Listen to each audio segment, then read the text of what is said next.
Hello everyone, welcome to Sanmarga classes. 19ನೇ ಪ್ರಶ್ನೆ, ಪೌರ ಮತ್ತು ಪೌರತ್ವ ಎನ್ನುವಂತಹ ಚಾಪ್ಟರ್ ಇಂದ ಪೌರನ ಕರ್ತವ್ಯಗಳನ್ನು ವಿವರಿಸಿ ಅಂತ ಕೇಳಿದ್ದಾರೆ. ಪೌರನ ಕರ್ತವ್ಯಗಳು, ಆತ ಸಂವಿಧಾನವನ್ನು ಪಾಲಿಸಬೇಕು.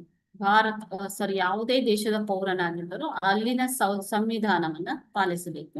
ರಾಷ್ಟ್ರಗೀತೆ ಮತ್ತು ರಾಷ್ಟ್ರಧ್ವಜವನ್ನ ಗೌರವಿಸುವುದು, ಸ್ವಾತಂತ್ರ್ಯ ಹೋರಾಟಗಾರರ ಆದರ್ಶವನ್ನ ಪಾಲಿಸುವುದು, ಭಾರತದ ಸಾರ್ವಭೌಮತೆ ಮತ್ತು ಅಖಂಡತೆಯನ್ನ ಎತ್ತಿ ಹಿಡಿಯುವಂಥದ್ದು, ದೇಶದ ಸೇವೆಗೆ ಯಾವಾಗಲೂ ಸಿದ್ಧರಾಗಿರುವುದು, ದೇಶವನ್ನ ರಕ್ಷಿಸುವುದು, ದೇಶದ ಪ್ರಾಪರ್ಟಿಯನ್ನ ಕಾಪಾಡುವಂಥದ್ದು, ಅಂದ್ರೆ ಸಾರ್ವಜನಿಕ ಆಸ್ತಿ ಪಾಸ್ತಿಯನ್ನ ಕಾಪಾಡುವಂಥದ್ದು, ಅಹಿಂಸಾ ನೀತಿಯನ್ನ ಅನುಸರಿಸುವುದು, ಹಿಂಸೆಗೆ ಒಳಗಾಗದೆ ಹಿಂಸೆಯನ್ನ ಮಾಡದೆ ಅನುಸರಿಸದೆ ಅಹಿಂಸಾ ನೀತಿಯನ್ನ ಅನುಸರಿಸುವುದು. ಇವು ಪೌರನ ಕರ್ತವ್ಯಗಳು.